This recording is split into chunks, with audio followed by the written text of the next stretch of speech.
Turn to the book of Job in chapter 2 this morning, verse 11 to be precise. And I just want us to understand, and I guess I'll give a little bit of a recap. I know you might get tired of the recaps, but as I probably dwell a little bit more in the sermons week to week than you all do, I hope I do. Sometimes I think that it probably helps to have a little bit of a recap from one week to the next. And so, obviously, as the book of Job opened, we saw this scene in heaven, and we saw God, with his counsel. And one of those was this one called Satan, or the accuser. And the accuser is going to and fro on the earth, and I think from the New Testament we can fill in the gaps and say he's going to and fro, seeking whom he may devour. And so God says, "Have you considered my servant Job?" And I don't know about you, but I personally find it a little bit disconcerting to think that as the one that is going to and fro seeking whom he may devour, that God, that Yahweh may present his saints to the accuser and say, "Have you considered my servant Fred or Dallas or, Diana, fill in the blank. Have you considered my servant Job?" And so as we see this story unfold, we see that Satan claims to God, the reason that your servant Job is faithful to you and fears you and eschews evil is because you put this hedge around him. You've protected him. And so, really, this isn't an attack so much on Job as it is an attack on God. Satan is actually attacking God and saying, this example you've given me isn't a valid example because you've protected him. And so God allows Satan then to bring trial, suffering to Job with one limitation, that he not touch his body. And so, of course, we see that there were 4 back-to-back trials that came, or, just life-altering things that any of us would find. One of them would be enough to cause us to question our,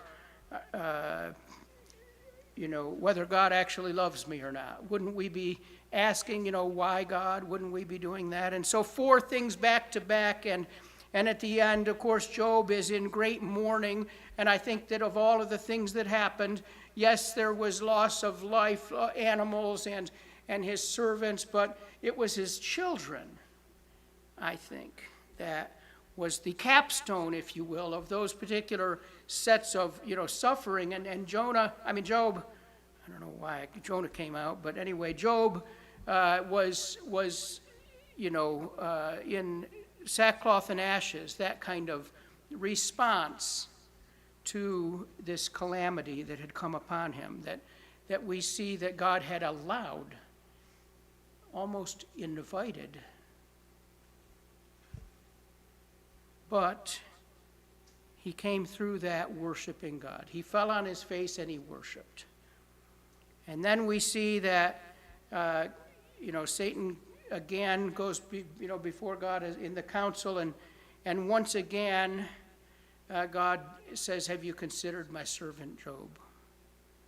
And he goes on, he says the same thing as he said the first time, but then he adds, he still holds to his integrity. He still fears me and eschews evil. He still is faithful. And so Satan says, well, it's because you're not allowing him to be afflicted.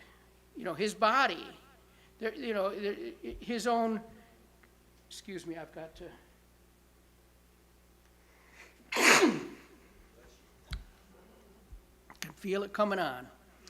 Anyway, you could see Satan was basically saying once again the same kind of thing, but now more intense. Will a man not do anything to save his own flesh? And so God allows him now that, he removes that one limit, but he does set another limit and says you can't take his life. And so Satan now afflicts him with these boils. And this isn't 4 back-to-back major trials that we see, come into Job's life. This is one thing. This is the boils. And it's from head to toe.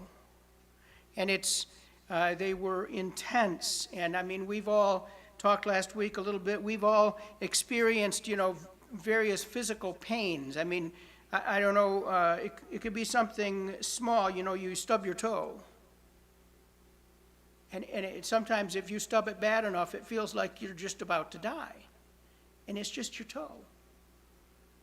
And, or maybe you've seen someone have, what you call bed sores, where you may not have been able to be up and about. Maybe you've had some prolonged confinement to a bed, and you form the bed sores that are intensely painful. And of course, you have to be careful. You have to then find a way to turn a different way so you're not rubbing that spot. And those kinds of sores are just intense. And even though it might just be one little area of your body, it doesn't matter. It hurts beyond measure. And actually, if you're not careful, what can happen is that you can become infected, and people die from bed sores. And so here Job is, and he's got these all over his body, and where is he? He's in the ashes. And so he takes this broken piece of pottery, and he begins to try to ease the pain from the itch itself of the boils, and he scratches it. And of course, that introduces a new kind of pain, but it's something he can't really escape, the pain from all of that.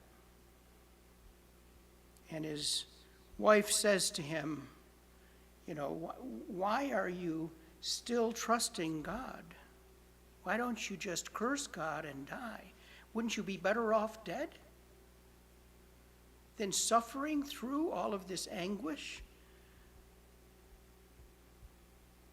Of course, we like to be really hard on Job's wife. But we shouldn't be, because that's us. And we might not like to admit it, but if you think about it, the first 4 sets of trials, that first, beginning of chapter 1 there, was not just Job who was being tested. It was both Job and his wife. All of those trials and difficulties were affecting both of them. They were both being tested. And his wife has now seen her husband have these intense sores. And, we've all been married, and we've all cared for someone and seen them go through something. And the truth of the matter is sometimes going through a difficulty yourself is not as hard as watching your spouse go through a difficulty. And so here she is, and she's watching her husband, Job, the faithful one, endure this pain that we can't hardly even describe. And she's thinking, boy, it would be better for you if you just died. Now she says, curse God and die. But just humanly speaking, you can see how she could get to that point. It would just be better if you died. I mean, have you ever, I shouldn't ask, have you ever? We've all had loved ones who have gone through physical ailments, and probably now are no longer with us. They've passed away, and during that time, sometimes, you see this, you say, well, there's a quality of life that's just missing. They're going to die at some point anyway. Lord, if it's your will, just take them. out of mercy. And so I think that there's almost a sense of that in Job's wife, but it's obviously that she's saying curse God, so there's obviously a sin involved. Job does something that I think is a rather frightful thing to do, and it's he calls his wife stupid. He calls his wife foolish. He said, "You're speaking like the foolish women." Like just this is calls her foolish. And so right after that, he goes on. He says, "You speak as one of the foolish women would speak. Shall we receive good from God, and shall we not receive evil?" he asks. In all of this, Job did not sin with his lips.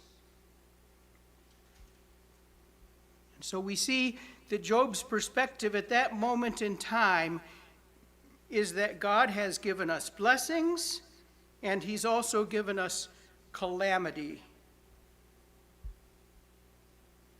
And he didn't sin with his lips.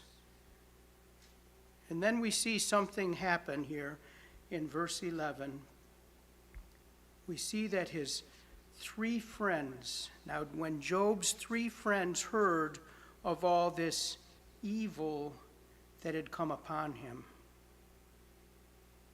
And we need to understand that this word translated evil there is a word that can be translated like moral evil, but it's also a word that can be translated adversity or calamity.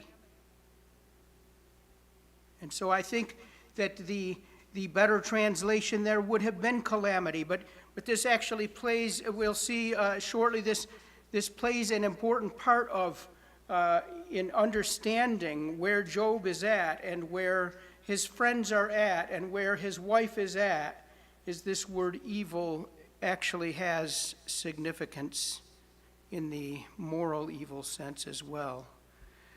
But they heard of all this calamity that had come upon him. They came, each one from his own place. Eliphaz the Temanite, Bildad the Shuhite, and Zophar the Naamathite. And they made an appointment to come together. They made an appointment together to come to show him sympathy and comfort him. They made plans. They talked and they decided to do this. And the way it sounds to me like they came from afar. So they weren't just like next door neighbors. At any rate, we don't know for sure, but they came, and when they saw him from a great distance, they didn't even recognize him. He wasn't the man they knew.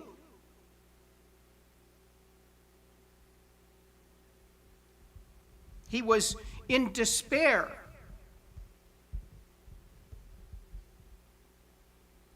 He wasn't, you can think of people that you see sometimes. Maybe you've seen them and they're happy and delightful, but then they're going through something and they just look different. Their whole countenance is different. And so they didn't even recognize him. And they raised their voices and wept. That's more like a shriek, a wail. And they tore their robes, and they sprinkled dust on their heads toward heaven. These were symbolic of the calamity that their friend Job was going through. And we like to be really hard. We'll see things that they go on later on and say to Job, and we like to be really hard on them. But I urge us not to be hard on them. I urge us to see ourselves in his friends. And what they did here, they joined with him in his time of grief. They sat with him on the ground 7 days and 7 nights. How many of us have recently sat on the ground?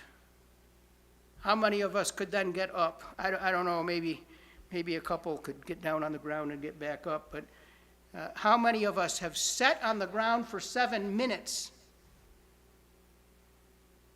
7 days and 7 nights, and no one spoke a word to him, for they saw that his suffering was very great.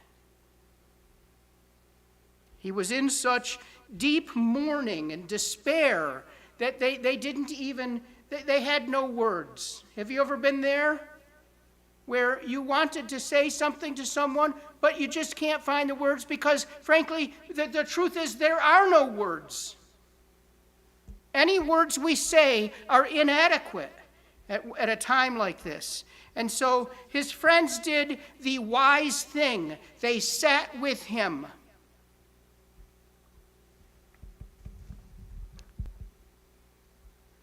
It's interesting, there's a couple of words that describe how we think about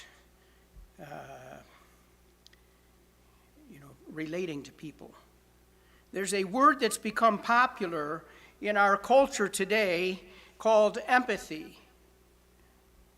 And the truth of the matter is that empathy is something that you imagine how someone might feel in a particular circumstance, and you feel for that situation. You're imagining someone. You're not talking about a specific individual. Empathy is a very generic, far removed thing.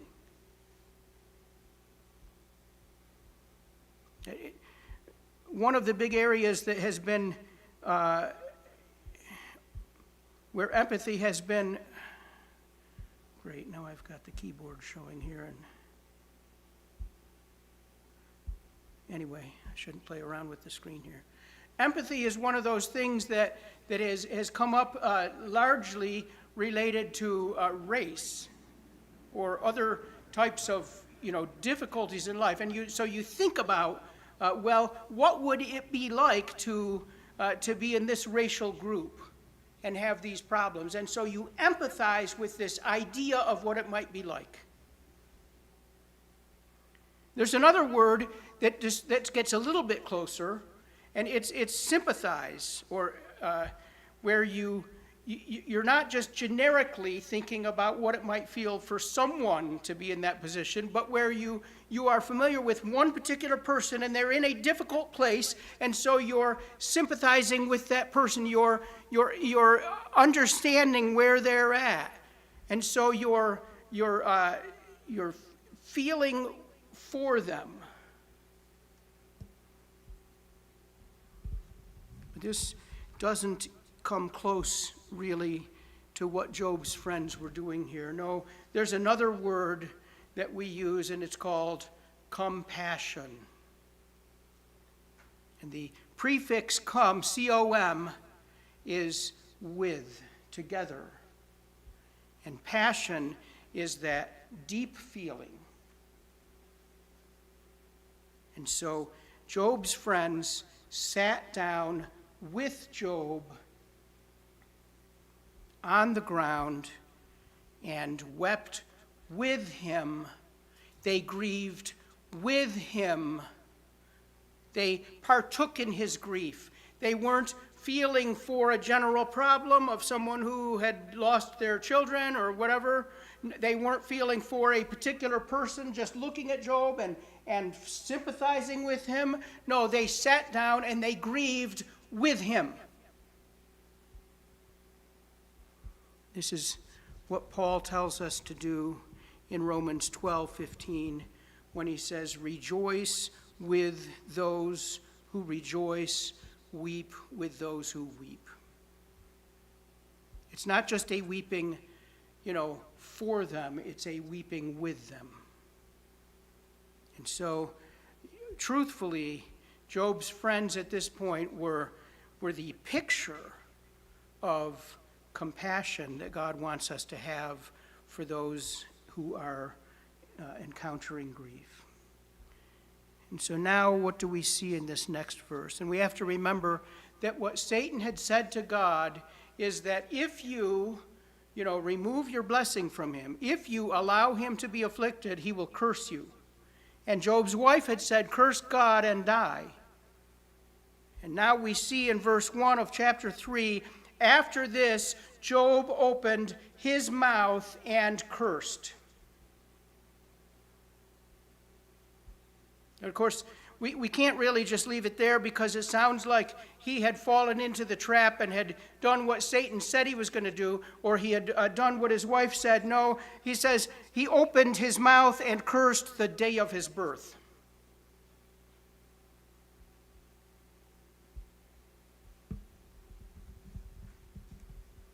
I don't know if there's been a time in your life when you felt like, why was I even born? Maybe at one of those lowest points of life, we've been there where we, why did you even allow me to be born, God? But he wasn't cursing God, he was cursing his own birth. And we see now he goes on and he says several things that kind of just give us a glimpse into his mind. And remember, this is the same Job that had just said to his wife, you speak as a foolish woman would speak. Shall we receive good from God and not receive evil or calamity? And so here Job is, and now he's at this point where he curses his own birth. He says, and Job said, let the day perish on which I was born. Erase the day that I was born, and the night that said a man is conceived. I don't even want to be conceived, let alone born. Let that day be darkness. May God above not seek it, nor light shine upon it. And that really references the idea that, may God not remember even. Seek it, remember it. I don't even want God to remember the day I was born. I don't want light shining on it. There's interesting language that we see from Job here. He's wanting this darkness on this day. He doesn't want light. He says in verse 5, let gloom and deep darkness claim it. Let clouds dwell upon it. Let the blackness of the day terrify it. This picture, yesterday we were out and we noticed the sky was getting dark. I don't know if for all of you if that happened, but and I went and I had this alert on my phone. Aren't phones great? We were talking about phones earlier. And so you go and you look and you see, and you see how this big storm's coming along, and you can play it ahead, and you can see just about in an hour it's going to be raining, according to the weather report. And it came, and it sure did. And it didn't get as dark as I thought it was going to get. It got dark. It didn't last very long for us. It just was like rain started and the wind was just blowing, and it was what you'd imagine would be coming before a tornado or something, which, but it was gone, and in about an hour it was completely gone. But it got dark. You look around, and actually this past week, I don't know if you all noticed or not, how dark it's been or how hazy it's been because of the fires apparently in Canada that are causing, the atmosphere here to be full of that ash. Well, here Job is, and he wants this darkness.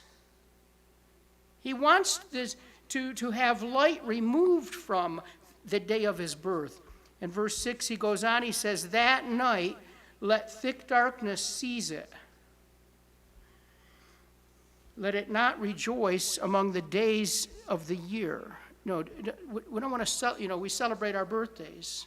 He says, I don't want a birthday to celebrate. I don't want it to be a special day, a day of celebration. Let it not come into the number of the months. It occurred to me, this is kind of like those people that are born on February 29th. And you could be 16 years later and they're just turning 4 because they've only hit their 4th birthday. No, he doesn't even want this day to be part of the calendar. Behold, let that night be barren. Let no joyful cry enter it. Let those who curse it, let me say it again. Let those curse it who curse the day, who are ready to rouse up Leviathan. Let the stars of the dawn be dark. Let it hope for light, but have none, nor see the eyelids of the morning. Because it did not shut the doors of my mother's womb, nor hide trouble from my eyes. This is a man who had experienced great blessing from God. He had a family that loved one another. Oh, to have children who love one another enough to be gathering in each other's houses.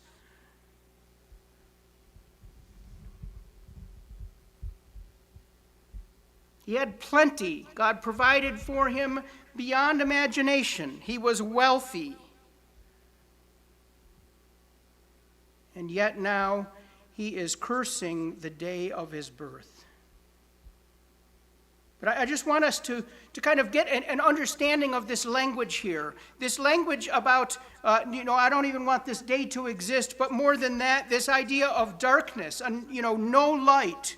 This idea of Leviathan, which just seems really out of place here. Leviathan wasn't really necessarily understood as an actual creature, even though we might like to fancy that there is such a creature as Leviathan. Leviathan was about this whole idea of chaos. It was like the sea monster. In particular, the sea monster. And the thing is, where do we see some of this imagery? Where is the first time in the Bible where we see the imagery of darkness and chaos and the sea? We see it in Genesis chapter 1. And the earth was without form and void, and darkness was on the face of the deep.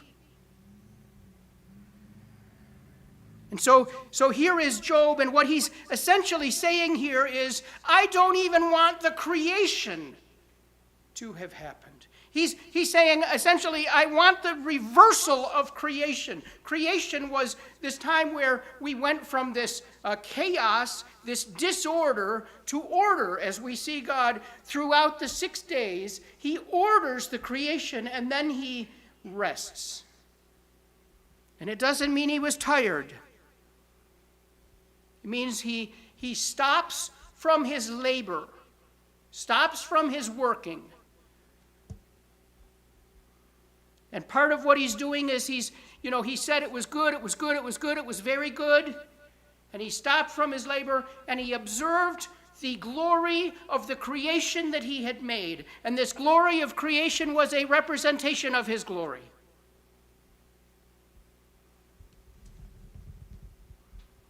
And so here is Job, and after the first set of difficulties that he had gone through, these trials that he had gone through, I can't even find the right word for how devastating they were, these calamities that he had gone through, and he worshiped God. And yet now, he's at the point where he's not only cursing the day he was born, he's actually advocating for the reversal of that creation. From light to dark. From order to chaos. He's defying even God's own creation.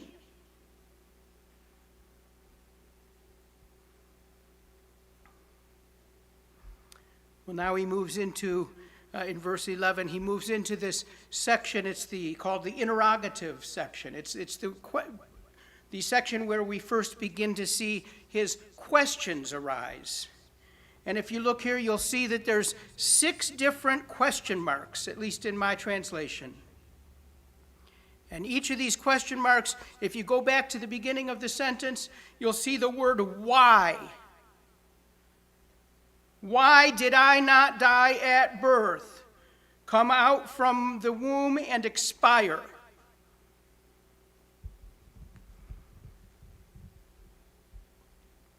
Why did the knees receive me? It's interesting, I didn't understand what this meant. I had to do a little bit of research, and this was the idea of when the baby is born, and the parent, the father, would put the baby on his knees, and it was like a presentation. It was like a receiving of this one. This is mine. This is my child. Why did the knees receive me? Third question, or why the breasts that I should nurse? For then I would have lain down and been quiet, and I would have slept, and then I would have been at rest with kings and counselors of the earth who rebuilt ruins for themselves, or with princes who had gold, who filled their houses with silver. It's kind of an odd juxtaposition of these 2 ideas here. I could have been stillborn, or I could have just, died. They could have just not fed me, whatever.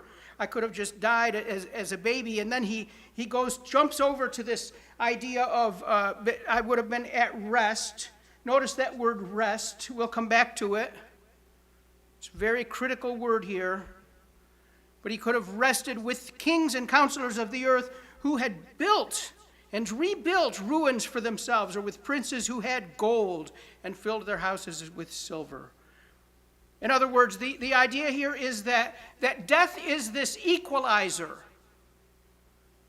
I've told you a number of times, and probably will tell you in the future, of the cemetery that's just down the road from our house, and it's called the Equality Cemetery. And every time I see that, I'm just reminded that death is the equalizer, at least in this life.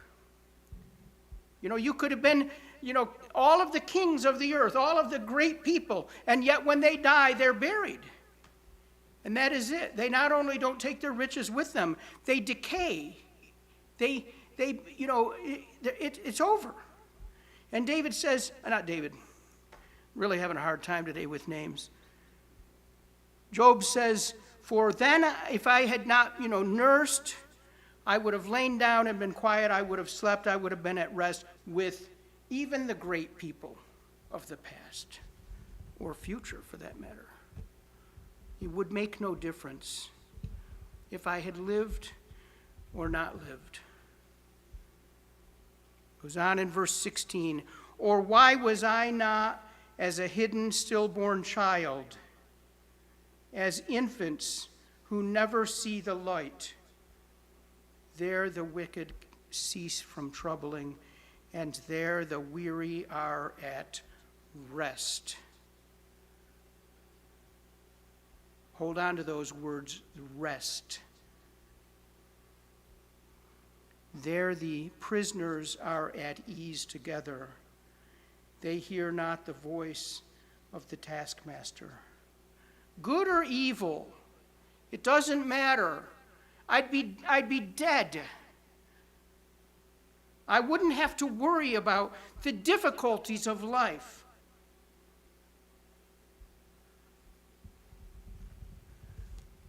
The small and the great are there, and the slave is free from his master. What a view of how to become free, to long for death. Notice, though, that in all of this, David does not indicate that he is suicidal. He does not talk about taking his life. He merely regrets the fact that he has life. There is a difference.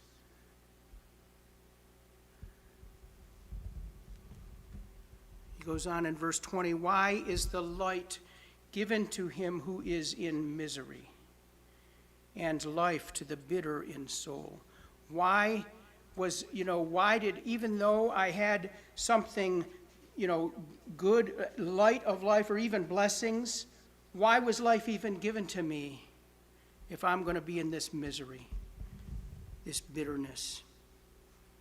Why is light given to him who is in misery, and the life to the bitter in soul, who long for death, but it comes not, and dig for it more than for hidden treasures, who rejoice exceedingly and are glad when they find the grave. What an outlook. Despair. This is the kind of deep despair that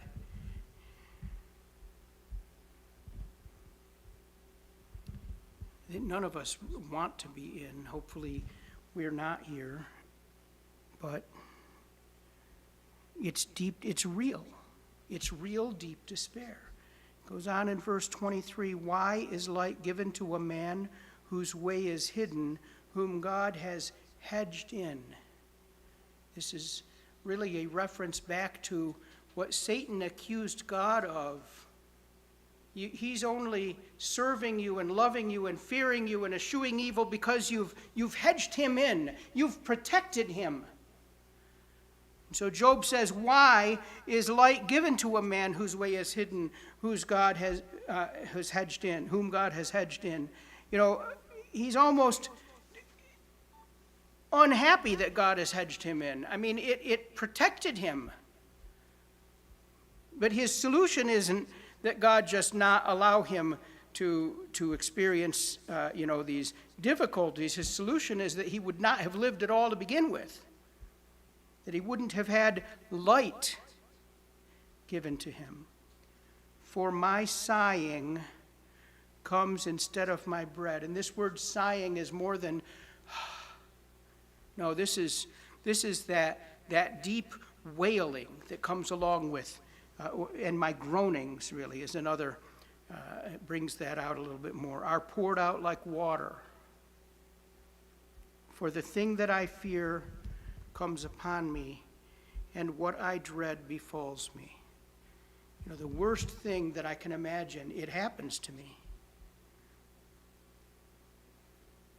But I want you to notice that word there, the thing that I fear.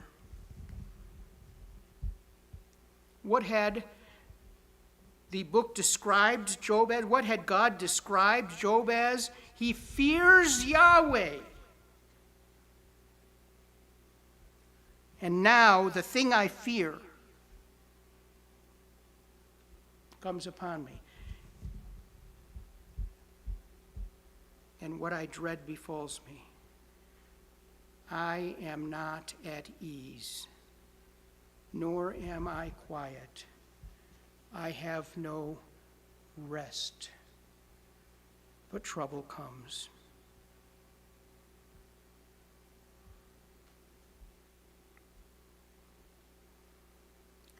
I think a couple of the things that we need to observe from this chapter are that in chapter 1, we see Job refer to God as Yahweh. That is the personal name for God. That's his name. If you were to look back carefully and see throughout this chapter of Job talking, he's not talking about Yahweh. He says God. That is the word Elohim. It's simply the word for deity. It's more of a role than it is a person. He doesn't address Yahweh in this chapter. In fact, he won't address Yahweh again until chapter 12. And even when he does address Yahweh in chapter 12, he's making it personal. His gripes become personal with Yahweh. We'll get there.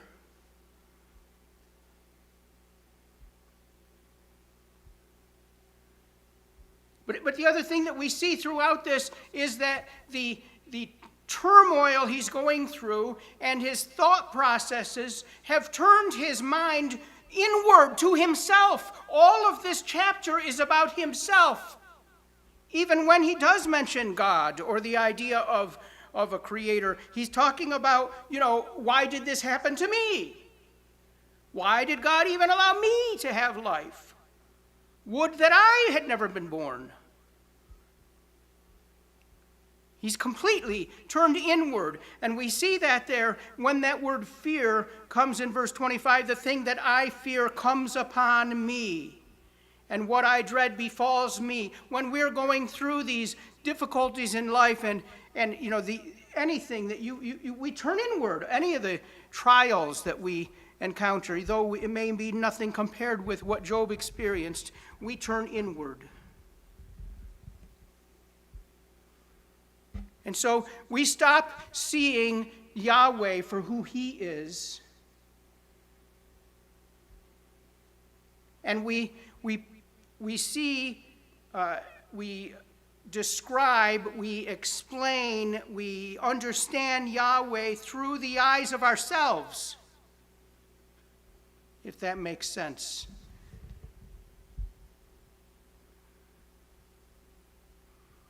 In this state of suffering, Job was allowing his experiences to paint a picture of who God is. And it was a very inaccurate picture.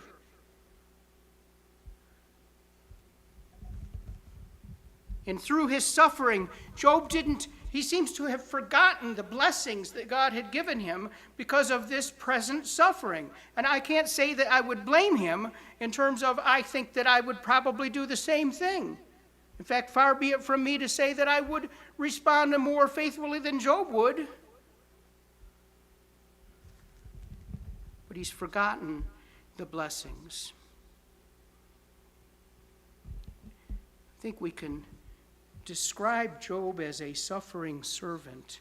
He loved God, he feared God, and now he was going through suffering. In that sense, he's a suffering servant. But there was another suffering servant. In fact, we're told really throughout the Bible. In fact, the interesting thing is, you think about what books of the Bible really have a theme of suffering. I think you can go beyond that and you can say, if you start from Genesis and you work your way through to Revelation, what books of the Bible have a thread of suffering woven through them? A deep part of our theology is this idea of suffering. And really the answer is all of them have this thread of suffering woven through. And so Job here is suffering, but Jesus was the suffering servant. Of course, we could turn to Isaiah 53, the classic passage on the suffering servant, and we can see those things that Jesus went through.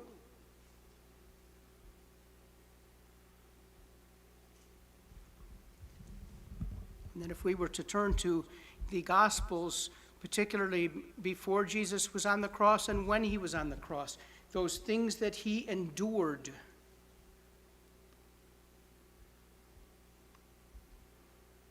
And how even Paul describes him as being obedient unto death, even death on a cross, meaning he submitted himself to this death. And when he says even death on a cross, he means even the death of a sinner, of a criminal. Though he was not a criminal, he was not a sinner. He did not deserve the suffering that he went through. Of course, Job lived before this. We don't know a lot about Job's theology and what Job knew or didn't know, but we do know that he sacrificed for sin. He sacrificed animals for sin, so he at least had somewhat of an understanding of this covering for sin that animals provided.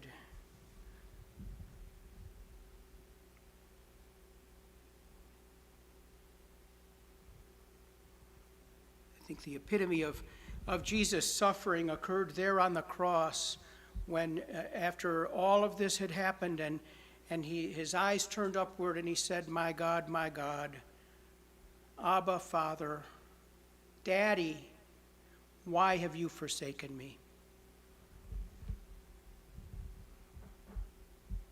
he suffered the denial of his own Father, of God, of Yahweh, on him.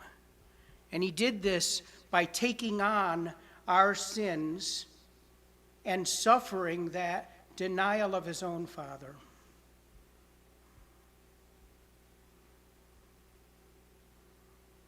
It's been a very heavy sermon this morning, but I want us to come back to this idea of rest, because it's very important that we understand this. I mentioned earlier that if you look at the pattern, the creation, the moving from disorder to order, that the capstone of that was this rest on the Sabbath, this recognizing of the glory of God. And of course, God recognized that his creation was showing his glory. It wasn't his glory, but it was showing his glory. And when he asked his people to set aside, or told his people to set aside the Sabbath, he told them to set it aside for worship. And we like to focus in on that. Don't do any work on that day. But actually, the idea was not so much work on that day, but it was don't allow those things, those common everyday things, to obscure your attention from the worship of Yahweh. And then Hebrews gives us this additional realization that this not working on the Sabbath, this rest, this putting aside of our labors is seen very clearly in our salvation, where we put aside our labors to be saved. We don't labor to be saved. We don't do works for his grace.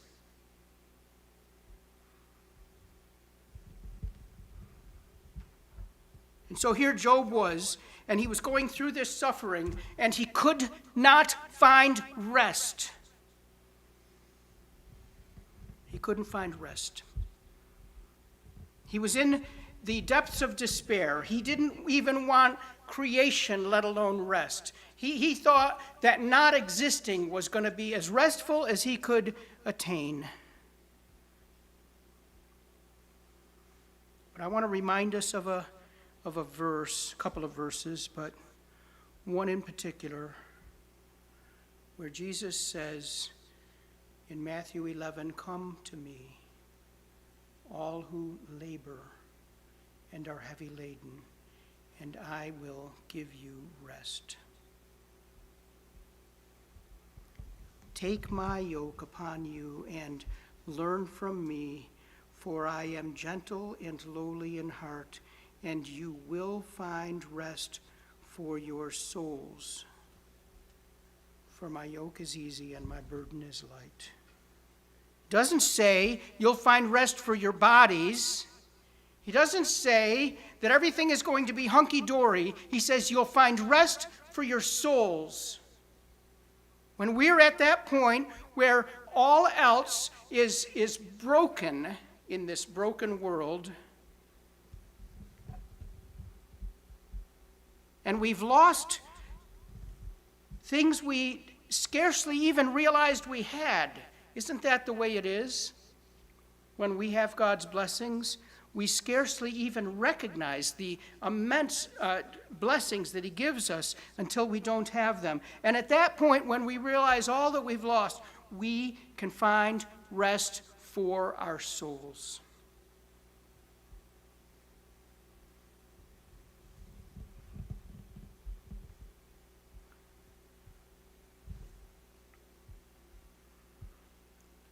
And Paul puts it this way.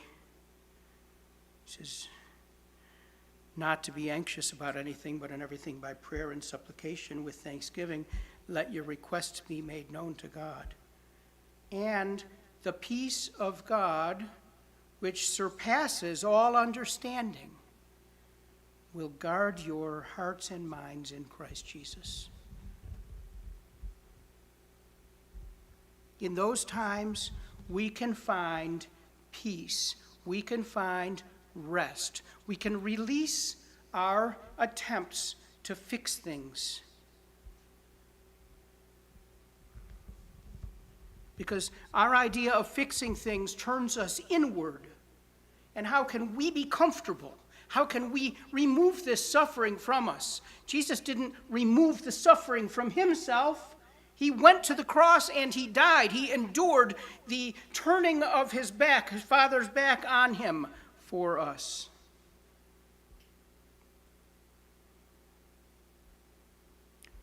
We can go through this use of the word rest from the Sabbath.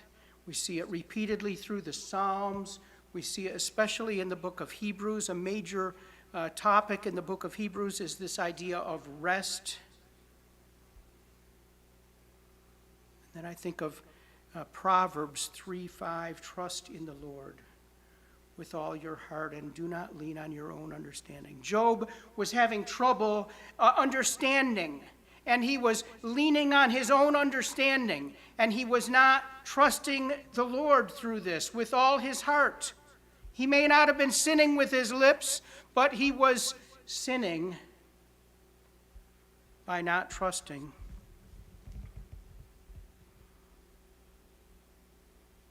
And then there's a verse that I know is at least one person's favorite here, Psalm 46:10. Be still and know that I am God. I will be exalted above the nations. I will be exalted in the earth. Yahweh remains Yahweh.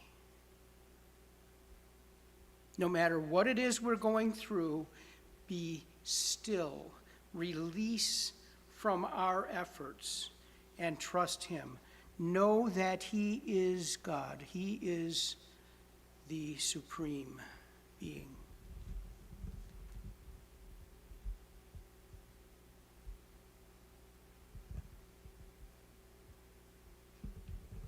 Job had forgotten the blessings that God had given him. And he was in this state of the depths of depression. And I'm not trying to be harsh on Job here, because the truth is that any of us would be at least in the depths of where he was. But that's just a fact of our human nature. But we can find rest, and we should seek rest. And ultimately, the way we find rest is not by understanding God. We don't explain God. We trust him. And so I hope that none of us are in this kind of depths of despair at this point in our lives, but should such a time come, we would be well advised to practice trusting in him now and continue trusting in him through such times. See, Jesus not only endured the cross, but he did so that we could find rest, so that we could experience that true rest from our labors. We could know that we have eternal life. We could know that we will spend eternity in heaven with him, and that eternal rest, sometimes we say at a funeral when someone has passed, may they rest in peace. And what do we picture? We picture this body that is lifeless and that is just stiff and not animated with life, and we think rest, that's rest. No, that's not rest. That's a body that's decaying. No, rest is that if you know God as your Savior and then you pass, then you are with him and you can rest with him in his presence.